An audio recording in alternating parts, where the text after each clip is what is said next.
A webinar is so much more than a marketing web conference call. Webinars. It's such a broad term. For a lot of people, it's a video/audio conference call used to market some product.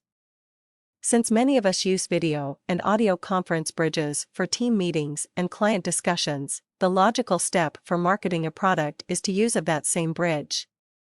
That makes sense since the basic feature of presenter and viewer are all there. Given the large players on the market, companies like Cisco with WebEx, Microsoft with Live Meeting, it's easy to see why we consider those vendors and their tools. They're the leaders in the space.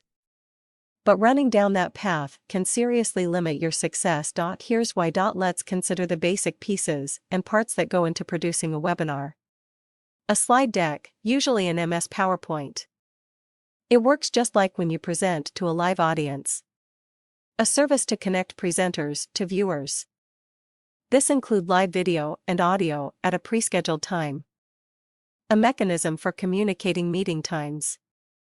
This usually comes as automated email messages with links to an internet web page and possibly phone numbers if the audio isn't available via your computer. The email basically gives you the time and place when the meeting will take place. A way for viewers to ask questions.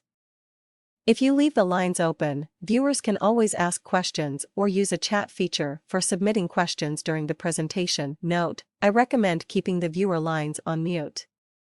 I frequently find people are in noisy environments and their background noise is broadcast to everyone attending. These pieces at a minimum must be in place.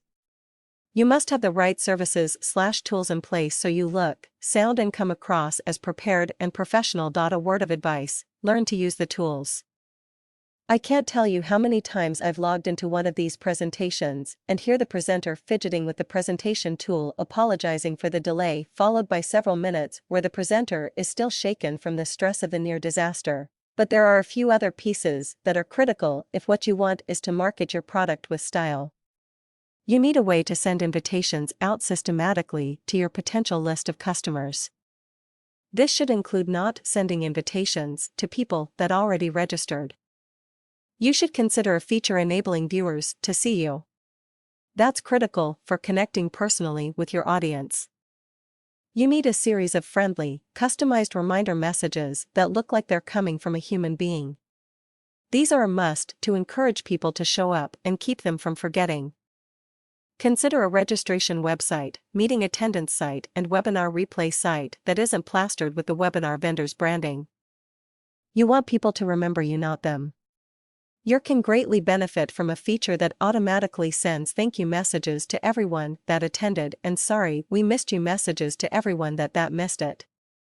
Let's get really cool. Wouldn't it be nice to have a way to make specific offers during your webinar presentation? How about a way to automatically survey your viewers to gather feedback? A feature for tracking your prospect list interaction with your campaign from beginning to end is critical. Every person that even opens your email should be considered a possible lead and tracked so you can nurture what could be a potential close. Finally, wouldn't it also be nice to have a replay of the presentation readily available and have it sent out automatically? This is how you need to be thinking. The goal here is not to just deliver a well-received message. It's to deliver the message and generate leads from different points throughout the process so your campaign gets you the maximum number of paying customers. In the next few weeks, I'll be releasing follow-up posts covering the different aspects of webinar production, including interaction with customer relationship management, CRM, systems, use of simulated live webinars so you can run your webinars hands-off. A way to combine live, simulated live and webinar replays to cover as broad an audience as possible. Hope this helps.